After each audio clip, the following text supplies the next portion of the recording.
Ya son las 9 de la mañana con 53 minutos, 15 grados la temperatura aquí en Montevideo. Momento de abrir la columna legal aquí en Arriba Gente en tiempos de redes sociales. Y por eso hoy les proponemos esta dicotomía, ¿no? Vamos a hablar de lo que tiene que ver con la realidad legal, la condena social. ¿Cómo estamos en ese aspecto? Bueno, vamos a hablar de la condena social versus la condena judicial. Pablo Schiavi, abogado, bienvenido. Muy buenos días, ¿cómo están? Un gusto estar acá en Arriba Gente.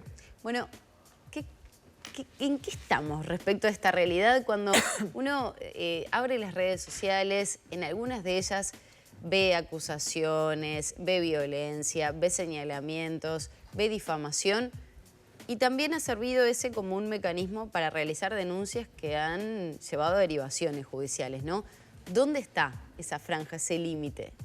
Bueno, el límite es lo que estamos tratando de clarificar o tratar de alcanzar. Más que un límite sería, quizás la palabra que más se aplica sería un equilibrio, ¿no? Hoy estamos en un desfasaje bastante grande entre lo que es el impacto que tiene una condena social o mediática contra, digamos, el impacto que puede tener una condena a nivel judicial. Obviamente acá yo no estoy poniendo en pie de igualdad lo que es una condena o una eventual condena a un proceso judicial, pero los últimos tiempos demuestran que hay muchísimos ejemplos que a muchísimas personas, entre comillas, se les ha condenado socialmente por determinados hechos y después esos hechos no tuvieron eco o consecuencias judiciales. El problema que se plantea ahí es que quizás la reputación de esas personas quedó arruinada por completo y cuesta muchísimo volver al punto inicial y en los juzgados no hubo ninguna consecuencia. Entonces, como que ahí lo que nosotros decimos un poco es que el derecho en general salió de las bibliotecas y un poco lo que se busca es tratar de acompasar los tiempos judiciales y que para determinados casos, sobre todo aquellos casos más públicos, más notorios, los tiempos judiciales sean más breves, de modo de ir, lo cual sería hoy bastante imposible, pero ir en paralelo lo máximo posible para evitar lo que ha pasado y lo que va a seguir pasando. Ese es un gran tema. También otro tema importante que lo planteo acá, como siempre en la mesa, es hoy ya no podemos hablar como hace unos años de que lo que se dice en redes o lo que pasa en redes no pasa nada, o sea, no tiene consecuencias en la vía judicial. De hecho, ha habido muchas condenas o formalizaciones por difamación, injurias, etcétera, con lo cual esa impunidad que la gente pensaba que yo le difamaba a cualquiera de las dos, o a un productor del canal, o al canal mismo, y no pasaba nada, eso se acabó. Incluso lo haga yo a nombre de a título personal, identificándome, o por las famosas cuentas anónimas que hace bastante tiempo ya habíamos conversado en este programa, donde era muy difícil llegar a ellos. Pero hoy, a través de lo que es el Departamento de Delitos Informáticos del Ministerio del Interior, se logra identificar a buena parte, no el total, pero a buena parte. Ahí está. Y eso ha bajado un poquito, ¿no? ¿Se precisa nueva legislación o ayornar la legislación justamente a los medios digitales? Porque en realidad se usa difamación e injurias que antes era por otros mecanismos, ¿no? Claro, y otro tema, y le sumo a eso, acceder a ese tipo de cuentas, ubicar a la persona real a través de las empresas como Twitter, por ejemplo, es muy complejo. Sí, Tiene que haber una amenaza de muerte, un caso de abuso, porque difamación muchas veces no llega a ubicarse a la persona real. Sí, a ver, primera pregunta a ver, nosotros tenemos, cuando hablamos de difamación e injurias, a nivel del Código Penal, lo que se busca proteger o tutelar es la dignidad o honra de las personas. O sea, el delito está regulado, no creo que requiera mayor regulación. Lo que sí que es un delito que está consagrado en el año 34, o sea, 1934, hace muchísimo. Claro, más que un siglo. Funcionaba distinta la difamación. Era otra, claro. Era el diario lo que pegabas en... Claro, era lo que decías en el diario, vos tenías un derecho de réplica, etcétera. No tenía la amplificación que tiene hoy.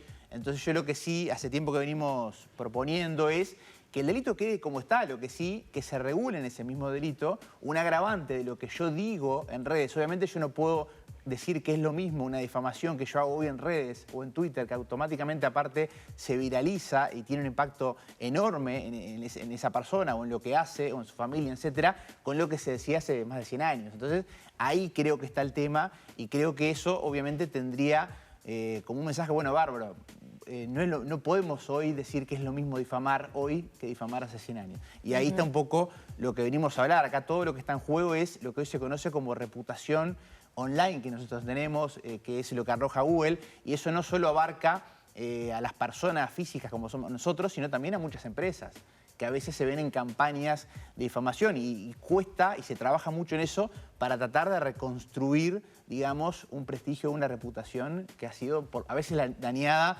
en forma remediable y a veces es muy difícil, ¿no?, de volver para atrás. Ahora, eso por un lado, ¿no? Pero tenemos como la contraparte que es muchas veces gente que no se ha animado a hablar, lo ha hecho a través de una red social y ha tenido una derivación judicial donde se ha podido probar y en otros casos no tanto. Y que a veces queda la duda porque no se avanza a nivel judicial, porque ya la exposición mediática a través de las redes se optó por bueno, dejarlo por ahí y se termina archivando una causa judicial. Pero cuando se avanza, también es una herramienta que bueno, sirve, no sirve, ¿qué pasa? No, claro, indudablemente, a ver, el hecho de que hoy el uso, llamémosle, que hay una especie de uso universal de las redes, que por lo general todas las redes no nos cobran, o sea que hay un acceso universal, cualquiera que hoy quiera abrirse un Facebook, un Twitter, un Instagram lo puede hacer, entonces bueno, ahí no tenés una limitación. Después podés contratar algún paquete más caro o más barato, pero eso no cambia. Sí, mucha gente ha encontrado en esas redes una forma de exponer distintas realidades que en su mayoría son muy complejas, son muy delicadas, y hay que también tener cuidado en eso, no solo sobre todo para la persona que está denunciando, porque eso obviamente después, si logra tener digamos, un respaldo judicial, el tema como que no pasa nada. Ahora, si eso después no tiene un eco judicial, también esa persona se puede exponer a que la demanden civilmente, la demanden penalmente. O sea, yo creo que sobre todo después de la pandemia, no hemos encontrado un punto medio si alguna vez lo encontramos. El tema está ahí. Claro. Para muchas cosas, como decía Magdalena, eso sirve y obviamente no lo podemos negar que campañas que se han hecho a través de las redes han tenido impacto, pero también a veces el mal uso de eso también puede terminar mal. Entonces, el tema es dónde está el punto medio. Claro. También creo que interpela a la justicia en el sentido de que muchas personas, sobre todo quizá de generaciones más jóvenes, encuentran en redes sociales un mecanismo más amigable quizá o más fácil de hacer una denuncia y no someterse a lo que a veces equivocadamente y otras veces no, se considera la justicia que bueno, son tiempos largos, que revictimizan, que va a ser difícil, que hay un grado de dificultad mayor, ¿no? Y ahí también creo que hay que tomar una nota por parte de la justicia de que las redes llenan un vacío, digamos, que existía socialmente. Claro, es que las redes se han convertido, sobre todo para las generaciones más jóvenes, en su canal de comunicación. O sea, ellos ya conviven con eso, ellos interactúan con las redes y obviamente denuncian con las redes. O sea, el punto es cómo nuestro aparato judicial, tradicional, burocrático, con todas sus ventajas y desventajas, trata de responder, creo yo, esa necesidad insatisfecha para que las denuncias se hagan donde se tengan que hacer. Ese es el tema, porque después, obviamente, una denuncia mal hecha, una denuncia que es falsa, una denuncia que no tiene fundamento, después también tiene consecuencias. O sea, el punto es, yo no digo de no hacerlo en las redes, digo que de saber las consecuencias. Y ahí está el tema también, obviamente, en el fondo de, bueno, cómo educamos a las nuevas generaciones en ese uso responsable de las redes para que sean conscientes de las consecuencias que puede tener. Claro, también genera un fenómeno nuevo, veo, que es de agrupamiento. Por ejemplo, estoy pensando en, varones carnaval, etcétera. Da fuerza a un grupo de personas para poner de manifiesto una realidad que obligadamente cambió. Es verdad que ahí pudo haber caído algún inocente, etcétera. Pero bueno, se desnaturaliza una práctica que capaz que no tiene eco en la justicia, pero por eso no dejó de estar mal, ¿no? No, claramente. Ahí el ejemplo que está claro es que todo ese grupo, en este caso que eran, bueno, de mujeres que se sintieron violentadas, etcétera, no necesitaron, por ejemplo, los medios de comunicación para hacerlo público.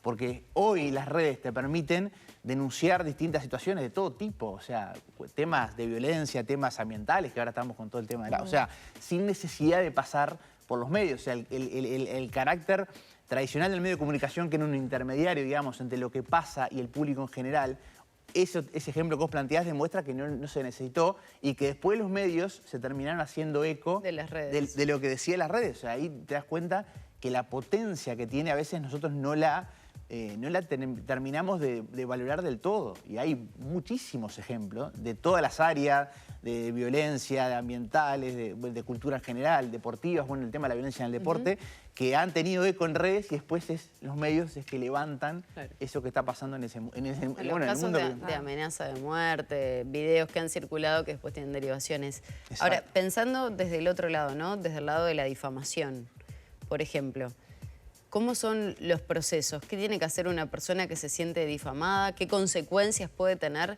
la persona que hace una denuncia falsa a través de redes sociales o publica una información que no es real? A ver, los mecanismos tradicionales es obviamente presentar la denuncia donde corresponde, ya sea a nivel del Ministerio del Interior, a nivel de Fiscalía o directamente en el juzgado. O sea, hay distintos canales para presentar. Después obviamente va a actuar un fiscal competente en el tema y ahí se valora realmente si lo que se dijo de esa persona es o no real, es o no falso, y bueno, qué pruebas tenemos, porque acá el elemento que obviamente a veces inclina la balanza para un lado o para el otro es la valoración de la prueba que quien dijo ser difamado tiene para presentar. Hoy el tema de la prueba también ha cambiado mucho, porque antes obviamente la prueba era más tradicional. Hoy yo hago una captura de pantalla de una publicación en una red, la puedo testimoniar con un escribano y eso es mi prueba y con eso ya me alcanza. Porque a veces pasa que la gente publica, por ejemplo, un tuit y lo borra, pero eso que se borró ya hoy no tiene ningún impacto porque por lo general la captura se hizo y a veces, obviamente, ahí lo que depende, la gravedad en la difamación. A ver, la difamación siempre es grave, pero no es lo mismo quizás que lo haya publicado a una persona que tiene 2 seguidores, a uno que tiene 10.000, uno que tiene 20.000, o a alguien que es una persona pública, que trabaja en los medios, o es un senador. O sea, todo eso son, entre comillas, agravantes. Y acá el gran tema que lo planteamos para el programa de hoy es cómo cuantificamos hoy ese daño reputacional, que creo que hoy es de algo que se está hablando poco en nuestro país, que obviamente lo que busca la reparación civil es reparar el daño. Ahora, ¿cuánto vale el daño reputacional? Tiene consecuencias civiles, no penales. Que no, la difamación, a ver, está bien, la difamación es un delito, si se prueba. Pero a su vez, la víctima de ese delito de difamación puede también, y en la mayoría de los casos ocurre, querer una reparación económica, una reparación en vía civil. Ahí ya el juzgado penal no es competente, obviamente va a ser competente los juzgados civiles. Lo que yo estoy planteando es lo que le cuesta todavía a la justicia uruguaya cuantificar ese daño reputacional. O sea, yo sé, por ejemplo, en un accidente de tráfico está cuantificado. Claro. ¿Me explico? Claro, en un tema, ¿no? Va la praxis médica también. Ahora, el daño reputacional, claro. ¿Cuánto vale? ¿Cómo cuantifico? ¿Cuánto vale tu reputación? ¿Cuánto vale la mía? ¿Cuánto vale es eso? Es muy difícil. Es muy difícil. Trajiste un tema que la verdad que no lo había pensado demasiado, que es el daño que se le puede generar a la reputación de una empresa, por ejemplo. Sí. Y qué... Dos preguntas te quiero hacer al respecto.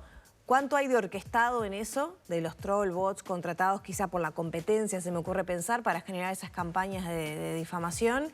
Y por otra parte, ¿qué habilidades de persecución de eso hay, por ejemplo, en nuestro país? Bueno, ahí tenemos, obviamente se requiere todo un trabajo que se hace.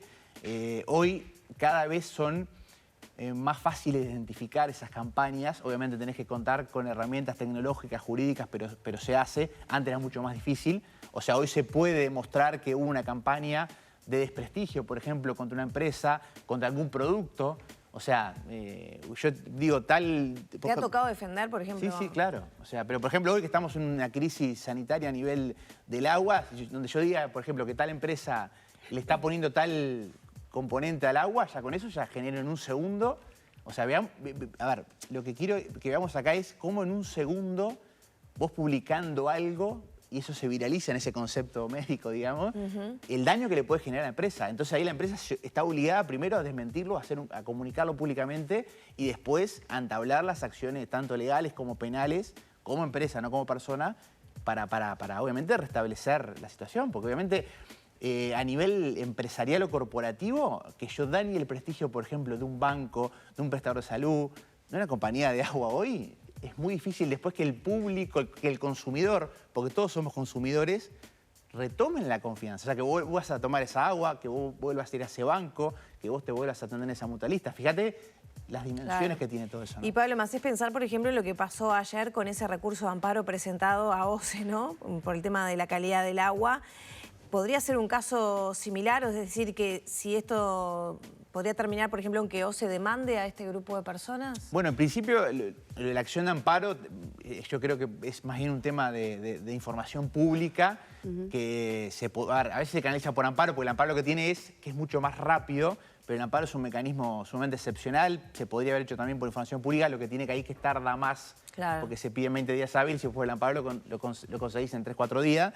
Yo creo que es un tema de información pública, no le veo mayor dificultad y obviamente se va a tener que dar esa información, y creo que el amparo lo que obligó fue hacer un peritaje, digamos, externo a lo que estaban informando los servicios técnicos de OCE.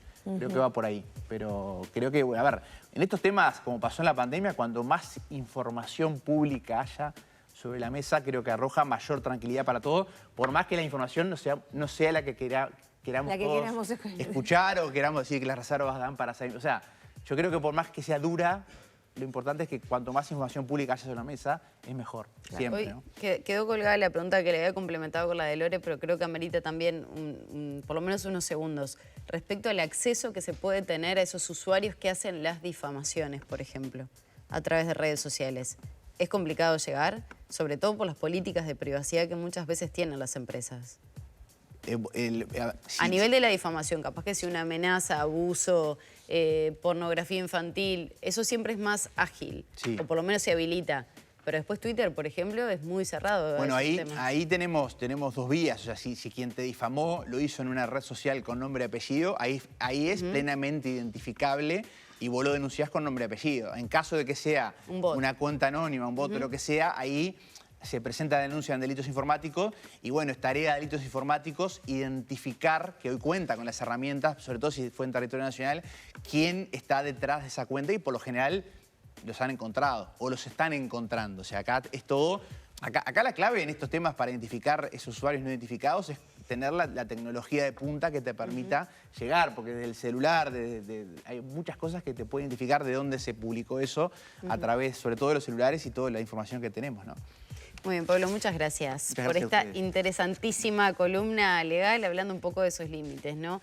Entre la condena social y la condena judicial, así que te esperamos próximamente. Gracias. Nos acompañó el abogado Pablo Schiavi.